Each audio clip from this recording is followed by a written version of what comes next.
హ్మ్. ముందుగా నా పేరు బాలభాస్కర్.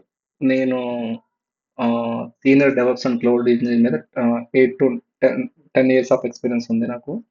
సో, ఇప్పుడు నేను ప్రస్తుతంగా ఎజూర్ క్లౌడ్ అనే సీరీస్ ఆఫ్ థింగ్స్ స్టార్ట్ చేస్తున్నాను. ఫస్ట్ ఆఫ్ ఆల్ ఈ సీరీస్‌లో నేను ఇంట్రడక్షన్ నుంచి అడ్వాన్స్ లెవెల్ దాకా ఎలా తీసుకెళ్ళాలంటే సో, చాలా మందికి ఎజూర్ క్లౌడ్ వచ్చు. ఫస్ట్ 4-5 వీడియోస్ అనేది బేసిక్ నుండి, తర్వాత నుంచి ప్రతి సర్వీస్‌లో ఇన్ డెప్త్‌గా చెప్తా ఉంటాను. సో, ఈ సర్వీస్‌లో ఫస్ట్ ఆఫ్ ఆల్ మన యజూర్ టెర్మినాలజీ నేర్చుకోవాలి. యజూర్ క్లౌడ్ అందరికి తెలిసినట్టే యజూర్ అనేది ఒక public cloud. Like AWS, Google cloud type. Like public cloud అంటే ఫండమెంటల్స్ ఆఫ్ ద క్లౌడ్ వచ్చేసరికి infra as a service, storage as service, database as service, networking as service అంటే everything as a pay as you go. Pay as you go అంటే మనం ఎప్పుడైతే అవసరం ఉందో మనం create చేసుకుంటే వాడుకుంటాం. సో, యజూర్ క్లౌడ్‌లో ప్రతి క్లౌడ్‌కి ఒక హైరార్కీ టెర్మినాలజీ ఉండిద్ది. ఫస్ట్ ఆఫ్ ఆల్ మనం నేనిక్కడ గిటప్ పేజ్ రాశాను. ఈ గిటప్ పేజ్ చూస్తుంటే మీకు యూజ్‌గా బాగుండొచ్చు, లేకపోవచ్చు. సో, ఫస్ట్ ఆఫ్ ఆల్ ఈ గిటప్ పేజ్‌లో ఫస్ట్ ఆఫ్ ఆల్ మనం ఏం నేర్చుకుంటున్నాం అనేది ఇక్కడ రాశాను. వీఎమ్ మనకి ఎజూర్‌లో 100 ప్లస్ సర్వీసెస్ ఉన్నాయి. Like virtual machines, VNet all those things. అన్నిట్లో టాప్ వచ్చేసరికి VM, VNet, app service, AKS, ACR. ACR అంటే Azure container registry. Ah, storage account ఇయి చాలా మెయిన్‌గా తెలియాలి. ఆ తర్వాత ఫ్రంట్ డోర్, క్లౌడ్ డీఎన్ఎస్ తెలియాలి. ట్రాఫిక్ మేనేజర్ తెలియాలి. ఇక ఆ తర్వాత సర్వీస్ బస్సు, ఈవెంట్ బ్రిడ్జ్ అని రకరకాల సర్వీసెస్ ఉన్నాయి. ఇంకా ఇయి వస్తే మీకు మనం యజూర్ క్లౌడ్ వచ్చినట్టుగా చెప్పుకోవచ్చు. సో, యజూర్ క్లౌడ్‌లో వచ్చేతలకి మనకి మనం ఇన్‌ఫ్రాస్ట్రక్చర్ కన్నా రీజన్‌కి ముందు మనం హైరార్కీ నేర్చుకోవాలి. హైరార్కీలో ఏందంటే ఫస్ట్ మేనేజ్మెంట్ గ్రూప్ ఉండిద్ది. దీన్ని మనం ల్యాండింగ్ జోన్ అని కూడా అంటాం. ఇది మనం కంపెనీస్ పాయింట్ ఆఫ్ వ్యూలో సెటప్ చేసేటప్పుడు ల్యాండింగ్ జోన్ అనేది మనం యూజ్ చేయలేం. అదొక థియరీ, పాలిసీ టైప్ అది. సో, అది మనం ఇప్పుడు చూస్తే ల్యాండింగ్ జోన్ అనేది ఈజీగా అర్థం కాదు. ఒక లెవెల్ ఆఫ్ అండర్‌స్టాండింగ్ విజువల్ వచ్చిన తర్వాత ల్యాండింగ్ జోన్ అనే కాన్సెప్ట్ మనం చేద్దాం. సో, మనం ఇక్కడి నుంచి స్టార్ట్ అవుదాం. టెనెంట్ కింద సబ్స్క్రిప్షన్ కింద రిసోర్స్ గ్రూప్, రిసోర్స్ కింద రిసోర్సెస్. టెనెంట్ అంటే మనం ఎప్పుడైతే సపోజ్ ఇక్కడ మీకు ఎగ్జాంపుల్ మనం ఒక డొమైన్ ఉంది. మనం ఏదైనా ఒక ఎజూర్ క్లౌడ్ తీయాలంటే మనకు ఒక ఈమెయిల్ ఐడీ కావాలి. మనం పర్సనల్‌గా అయితే జీమెయిల్‌తో చేసుకుంటాం. అవుట్‌లుక్‌తో చేసుకుంటాం. కానీ కంపెనీస్ అలా కాదు కదా! వాళ్ళకి ఒక డొమైన్ ఉండిద్ది. ఏబీసీ.కామ్, ఎక్స్‌వై.కామ్ ఉండిద్ది. సో, ఇలా తర్వాత ఏదైతే ఉండిద్దో అదొక టెనెంట్ అయిద్ది. ఈ ఎక్స్‌వైజెడ్ అనేది ఒక టెనెంట్. మనం ఒక బాలా.ఏబీసీ.కామ్ అనేది ఒక ఈమెయిల్ ఐడీతో క్రియేట్ చేసుకుంటే మన టెనెంట్ వచ్చేసరికి ఏబీసీ.కామ్ అనేది. అదే మన పర్సనల్‌తో చేసుకున్నప్పుడు ఇది నా యెజూర్ క్లౌడ్ రీసెంట్‌గా క్రియేట్ చేసిన ఆహ్, ఫ్రీ ట్రయల్ అకౌంట్. సో, మన పర్సనల్ అకౌంట్‌లో నేను అవుట్‌లుక్ ఈమెయిల్ ఐడీతో క్రియేట్ చేశాను ఇది. ఇక్కడ మనకి టెనెంట్ ఎలా తెలిసిద్దంటే ఫస్ట్ ఆఫ్ ఆల్ మనం ఏదైనా సరే మల్టిపుల్ వేస్‌లో చెక్ చేసుకోవచ్చు. ఎప్పుడైతే మనం ఒక అకౌంట్ క్రియేట్ చేసామో బై డిఫాల్ట్ ఒక సబ్స్క్రిప్షన్ వచ్చిద్ది. ఇక్కడ సబ్స్క్రిప్షన్‌లో డిఫాల్ట్ డైరెక్టరీ ఉంది చూసారా? ఈ బ్రాకెట్‌లో అనేది మన టెనెంట్ అయిద్ది. ఎందుకంటే మనం ఇది చేసాం కాబట్టి. ఇంకెలా చూడొచ్చంటే ఇక్కడ సబ్స్క్రిప్షన్‌కెళ్తే ఇక్కడ ఒక టెనెంట్ ఉండిద్ది. ఈ బ్రాకెట్‌లో ఉన్నది మొత్తం మన టెనెంట్ అయితది. ఈ బ్రాకెట్‌లో ఉన్నది బట్టి మనకు టెనెంట్ అయితది. సో, మనకి మన రియల్ నాట్ రియల్ టైమ్. మన కంపెనీస్ పాయింట్ ఆఫ్ వ్యూ ఏందంటే మల్టిపుల్ టెనెంట్స్ ఉంటాయి. అంటే హ్మ్, బాల బా సపోజ్ ఎగ్జాంపుల్ మనం ఒకటి తీసుకుంటే ఆహ్,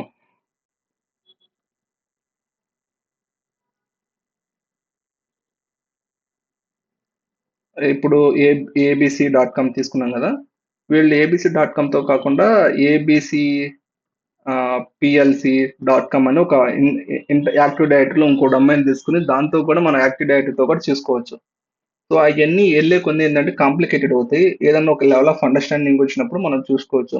నా టార్గెట్‌గా ఇప్పుడు ఈ వీడియోకి వచ్చేసరికి ఎవరు బేసిక్ కాబట్టి మనం అంత ఇన్ డెప్త్‌కి వెళ్ళలేదు.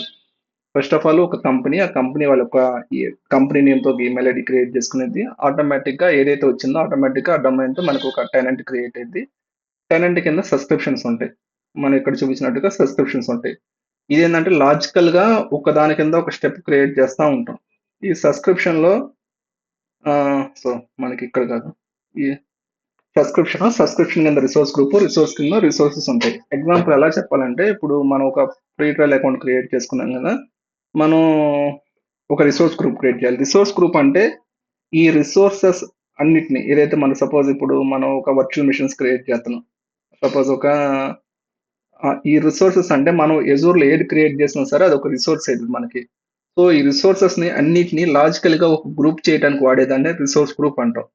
సపోజ్ ఇప్పుడు మనం ఏబీసీ -RG అని చెప్పి ఒక రిసోర్స్ గ్రూప్ క్రియేట్ చేసాము. దీన్ని మనం ఒక రీజియన్ వెస్ట్ యూఎస్ 2లో పెట్టాము. ఆ తర్వాత ఇక్కడ ఒకటి క్రియేట్ చేసాము. నెక్స్ట్ కొట్టాము. క్రియేట్ కొట్టాము. సపోజ్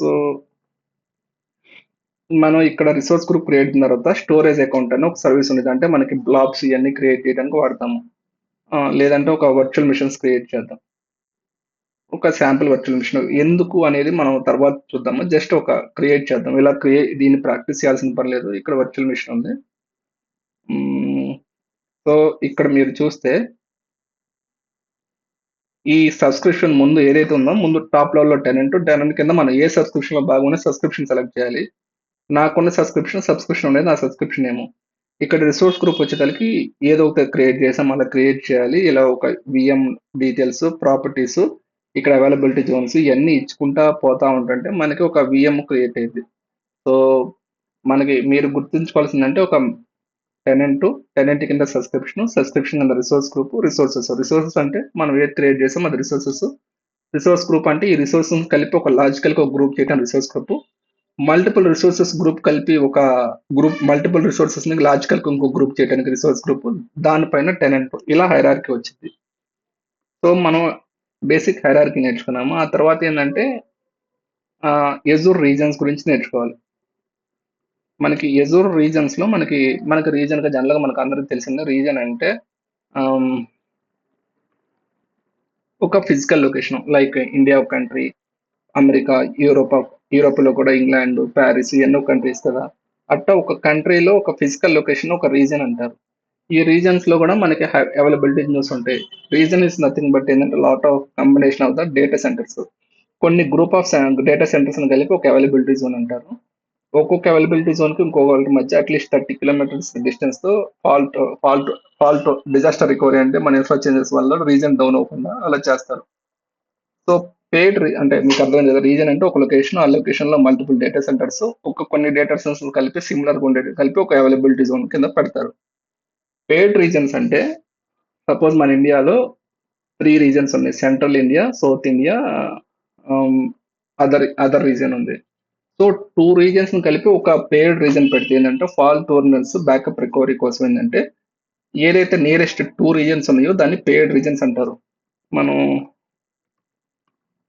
దీని పర్పస్ ఏందంటే ఒక రీజియన్ ఏదైనా డౌన్ అయినా అదర్ రీజియన్‌లో మన ఇన్ఫ్రా క్రియేట్ చేసుకోవడం కోసం మనకి ఒక పెయిడ్ రీజన్స్ అని ఉంటాయి. ఇక్కడ మనకొస్తే ఇయన్నీ పెయిడ్ రీజన్స్. ఈ రీజన్.